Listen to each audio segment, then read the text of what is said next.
پچھلے درس میں یہ آیات چل رہی تھیں کہ اللہ تعالیٰ نے فرمایا کہ اے نبی آپ مکذبین کی اطاعت نہ کریں. سورہ قلم. جو لوگ بھائی اس کو چلا دیں یار، جو انکار کرتے ہیں آخرت کا ان کو فالو مت کریں، کیونکہ جو آخرت کا انکار کرے گا نا اس کی زندگی کبھی بھی سیدھے راستے پہ نہیں ہو سکتی. اس کو قانون سیدھے راستے پہ چلا سکتا ہے، لیکن قانون انسان کے بنائے ہوئے قانون بھی ناقص اور نگرانی بھی ناقص. لوگ کیمرے لگا دیتے ہیں، وہ کیمرہ ہی چوری ہو جاتا ہے. تو اس لیے جب تک اللہ کا خوف نہیں ہو، آخرت میں جواب کا خوف نہیں ہو، تو انسان سیدھے راستے پہ چل ہی نہیں سکتا. ناممکن ہے یہ. وہ مشہور واقعہ ہے نا، ایک تو بیان شروع ہی واقعات سے ہو جاتا ہے، تو یہ پھر کیا کریں. وہ ایک تقریب میں ایک خاتون کا لاکٹ چوری ہو گیا، بڑا قیمتی لاکٹ تھا. اب میزبان نے اعلان کیا بھائی یہ بڑا قیمتی لاکٹ ہے، اللہ کا واسطہ جو جس کا ہے دے دو. لوگوں نے کہا ایسے تو جو بھی دے گا وہ پکڑا جائے گا، کہ وہ سب کو پتہ چل جائے گا چور ہے، تو چور کا راز بھی فاش نہ ہو اور لاکٹ بھی واپس آ جائے. اس کا طریقہ یہ کہ لائٹ بجھا دو، خوبصورت سا پیالہ رکھو، بھائی جس نے لاکٹ چرایا ہے اس کو اللہ کا واسطہ دو، بولے بھائی چپکے سے اس میں ڈال دو، کسی کو پتہ بھی نہیں چلے گا، لاکٹ بھی آ جائے گا. لائٹ آف کر دی گئی. پہلے تو ڈرایا گیا، سمجھایا گیا، رونا دھونا کیا گیا، بھائی اللہ خیال تھا ترس آ جائے گا چور کو. تو لائٹ بجھا دی گئی. لائٹ کھولا تو دیکھا پیالہ بھی غائب ہے. صحیح. لائٹ آن کی تو دیکھا کہ پیالہ بھی غائب ہے. تو آخرت کا خوف نہ ہونا تو پھر انسان پر کوئی نصیحت اثر نہیں کرتی، اور آخرت کا خوف ہے تو بہت ساری چیزوں سے بچا رہتا ہے. ہمارے ہاں جو مسلمانوں میں کچھ جرائم ہیں، کچھ نہیں بھی تو ہیں نا، بہت ساری ہم میں خوبیاں بھی تو ہیں، جو برائیاں نہیں ہیں. وہ کیوں نہیں ہے؟ آخرت کا خوف. ڈر ہوتا ہے یار، جانا تو ہے نا قبر میں. تو اللہ نے اس لیے حکم دیا مکذبین کو فالو مت کرو. اور ہم صبح و شام جن کو فالو کرتے ہیں وہ مکذبین ہی ہیں سارے. وہ آخرت پر ایمان نہیں ہوتا ان کا، ہوتا ہے تو ایسے کمزور. تو وہ کہاں سے آپ کو سیدھے راستے پہ چلائے گا بھائی؟ وہ تو پیسہ، شہرت، عزت، صحت، یہ 4-5 چیزوں میں گھماتا رہے گا آپ کو. عزت، پیسہ، شہرت. ہم جب چھوٹے تھے، حضرت اپنے شیخ حضرت مفتی رشید احمد صاحب رحمہ اللہ کی مجلس میں ہم جا کے بیٹھنا شروع ہوئے، تو اہل اللہ کی، ولی اللہ ہونے کی ایک علامت یہ ہوتی ہے کہ ان کی صحبت میں بیٹھ کر دنیا کی محبت کم ہوتی ہے. سمجھ رہے ہیں نا؟ دنیا کی محبت یہ اہل اللہ کی علامت ہوتی ہے. انسان کو زیادہ دولت، پلاٹوں، جائیداد، یہ باتیں کرنا اچھا نہیں لگتا. کام کرتے ہیں زیادہ، باتیں نہیں کرتے، اس میں اس کو اچھا نہیں لگتا. یہ اس کی علماء مثال دیتے ہیں کہ جیسے واش روم ضرورت تو ہے، تو ضرورت سے انسان جاتا ہے واپس آتا ہے، وہاں کوئی شوق سے نہیں بیٹھتا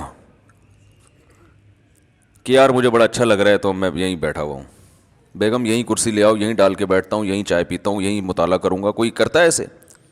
ضرورت سے جاتا ہے بھائی نکلو.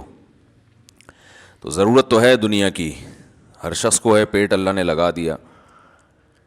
عزت بھی ہر ایک کی خواہش ہے، عزت بھی انسان کے لیے ضروری ہے. بہت سے مصیبتوں سے بچا رہتا ہے عزت کی وجہ سے. صحت تو بہت ہی ضروری ہے، وہ تو ہم بھی بیانات کر چکے ہیں. اسلام کا حکم ہے صحت کی حفاظت کرو، لیکن ان چیزوں سے دل لگانے کی اجازت نہیں.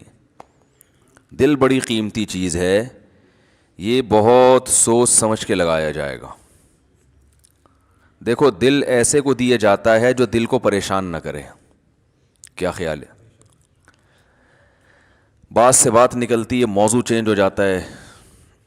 سورہ قلم لے کے چل رہے ہیں، لیکن چلو یہ بات بھی تھوڑی سی کمپلیٹ کر دوں. سکون کہاں ہوتا ہے؟ دل میں نا.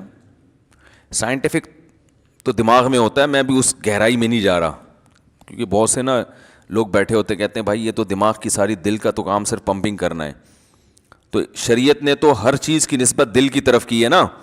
دل میں سکون, دل میں غور و فکر کرو. تو اس کی کیا وجہ ہے, یہ ایک الگ ٹاپک ہے. ابھی میں اس پہ چلا گیا نا کہ بھائی اسلام نے دل کو کیوں متوجہ کیا کہ ان کے سینوں میں دل نہیں ہے, یا ان کے دل سخت ہو چکے ہیں. سخت تو اصل میں ان کی کھوپڑی ہوئی ہوتی ہے, دماغ سخت ہو گیا ہوتا ہے, اثر نہیں ہو رہا ہوتا. تو وہ ایک الگ بات ہے, اس کے میں اشکال کے جواب دے بھی چکا ہوں, ابھی میں اس طرف نہیں جاؤں گا. لیکن عام محاوروں میں نسبت دل ہی کی طرف ہوتی ہے. بھائی ہم نے تمہیں اپنا دل دے دیا, اس کے تمہارے دل میں اس کی محبت نہیں ہے. تو اس محاورے میں آپ کی دل سے جو مراد ہوتی ہے, میری بھی فی الحال وہی مراد ہے, تاکہ بات آگے چلے نا. تو سکون کا محل کیا ہے؟ دل. خوشی کا محل کہتے ہیں جگہ. خوشی کس جگہ پہ ہوتی ہے؟ دل میں ہوتی ہے. غم کہاں ہوتا ہے؟ دل میں. کہنا تم نے میرا دل دکھا دیا, تم نے تو آج میرے دل کو خوش کر دیا. تو انسان صبح و شام سکون کے لیے کوششیں کرتا ہے, خوشی کے لیے کوششیں کرتا ہے. تو خوشی کے لیے انسان کی جو کوششیں ہوتی ہیں, تو جب ان کوششوں میں کامیاب ہوتا ہے تو خوشی محسوس کہاں ہوتی ہے؟ دل. تو پتہ یہ چلا, دیکھیں انسان خوش ہوتا ہے اپنی محبوب چیز کے ملنے سے, ایسا ہی ہے نا. تو دل کب خوش ہوگا؟ جب دل کو اس کی محبوب چیز ملے گی. دل چاہ رہا ہے یہ کھا لو, کھاؤ گے تو خوش ہو جاؤ گے. دل چاہ رہا ہے یہ کر لو, وہ کام کر لیا تو خوش ہو جاؤ گے. دل چاہ رہا ہے کہ یہ چیز مل جائے, گاڑی مل جائے, مل جاتی ہے تو دل کیا ہوتا ہے؟ خوش ہوتا ہے. تو سارا جو مسئلہ ہے نا وہ ہے دل کا. تو یاد رکھیں کہ دل کو خوش کرنے کے لیے یہ ضروری ہے کہ اس کو اس کی محبوب چیز ملے. تو جن چیزوں سے دل کو پہلے سے محبت ہے نا, وہ انسان کو ملتی نہیں ہے. ٹینشن والا مسئلہ یہ ہے. آپ کہیں بھائی جو اتنے لوگ خوش ہوتے ہیں ان کو ان کی دل کی پسندیدہ چیزیں مل جاتی ہیں تبھی تو خوش ہوتے ہیں نا. بھائی مسئلہ ایک دل میں بہت بڑا فالٹ یہ ہے کہ اسے اس کی جب محبوب چیز ملتی ہے تو اس کے دل میں اس سے زیادہ کی خواہش پیدا ہو چکی ہوتی ہے. سمجھ رہے ہیں بات کو؟ لہذا یہ پہلی مرتبہ میں تو اس سے خوش ہوتا ہے, اس کے بعد پھر یہ اس سے خوش نہیں ہوتا, اس سے زیادہ مانگتا ہے.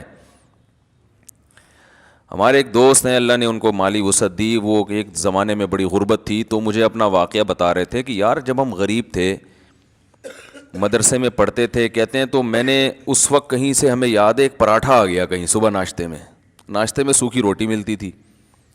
تو کہہ رہے ہیں وہ پراٹھے کے نا ہم سب طلبہ نے ٹکڑے کیے, ایک ایک ٹکڑا, ایک ایک پراٹھا سب کو ملا, یعنی پراٹھے کا ایک ایک ٹکڑا سب کو ملا.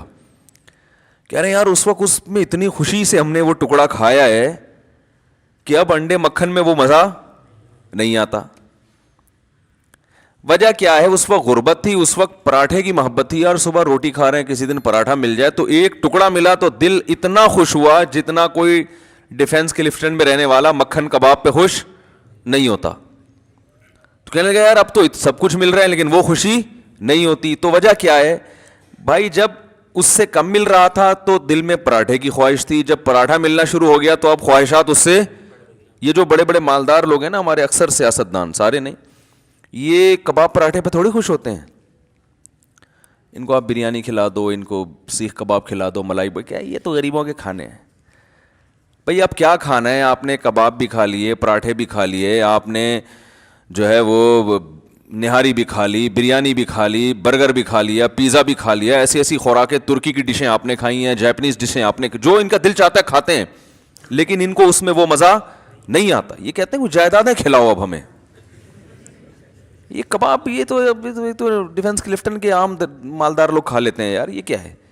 اب یہ اتنے ارب پتی بن چکے ہوتے ہیں کہ ان کی نظر میں اب یہ کباب بریانی کی کوئی ویلیو نہیں رہتی.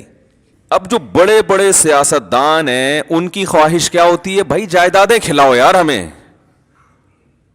اور جائیدادیں بھی یہ سرجانی ٹاؤن کی نہیں چاہیے ان کو, یہ چائنا پٹی ہے تو غریبوں کی کرپشن ہے. وہ جائیدادیں کچھ اسلام آباد کے کوئی پورا آدھا بحریہ ٹاؤن کھلا دو ہم کو. یہ اگر ان کو نہ ملے تو ڈپریشن میں چلے جاتے ہیں. عجیب مصیبت ہے. انسان ہمیشہ سے یہ حقیقت جانتا ہے کہ دل کی جب ایک خواہش پوری ہوتی ہے تو وہ اس سے بڑے کی خواہش اس میں پیدا ہوتی ہے. تو یہ عجیب بات ہے کہ یہ تو کبھی خوش ہو ہی نہیں سکتا. یہ ایک ایسی حقیقت ہے جس کو ساری دنیا کے سارے ماہرین مانتے ہیں, لیکن پھر بھی وہ دنیا سے محبت کرتے ہیں. تو بتاؤ کبھی ایسے دل کو سکون مل سکتا ہے؟ آج آپ کی خواہش ہے یہ مل جائے, تو جب وہ ملے گا نا تو اس سے آگے کی خواہش پیدا ہو چکی ہوگی